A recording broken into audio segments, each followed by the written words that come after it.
In vista della conclusione domenica del Mandorlo in Fiore, dal comando della Polizia Locale di Agrigento è arrivata l'ordinanza che disciplina la circolazione in città.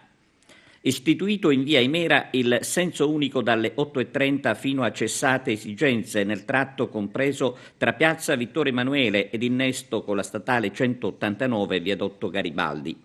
In via Petrarca, direzione di marcia verso la via passeggiata archeologica, divieto di sosta per tutti i veicoli ad eccezione degli autobus che trasportano i gruppi folcloristici ed i mezzi che trasportano i carretti siciliani. Divieto di transito dalle 7 del mattino in via Atenea per tutte le categorie di veicoli, compresi quelli autorizzati. Fanno eccezione i pullman che trasportano i gruppi, i veicoli delle forze di polizia ed eventuali automezzi di soccorso. La circolazione verrà dirottata per le vie Gioeni e Crispi.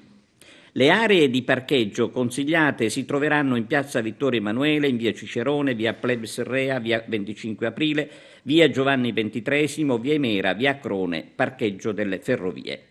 L'ente parco ha deciso intanto per domenica l'ingresso gratuito dei visitatori esclusivamente dal Tempio di Ercole, i cui cancelli saranno aperti a partire dalle 14.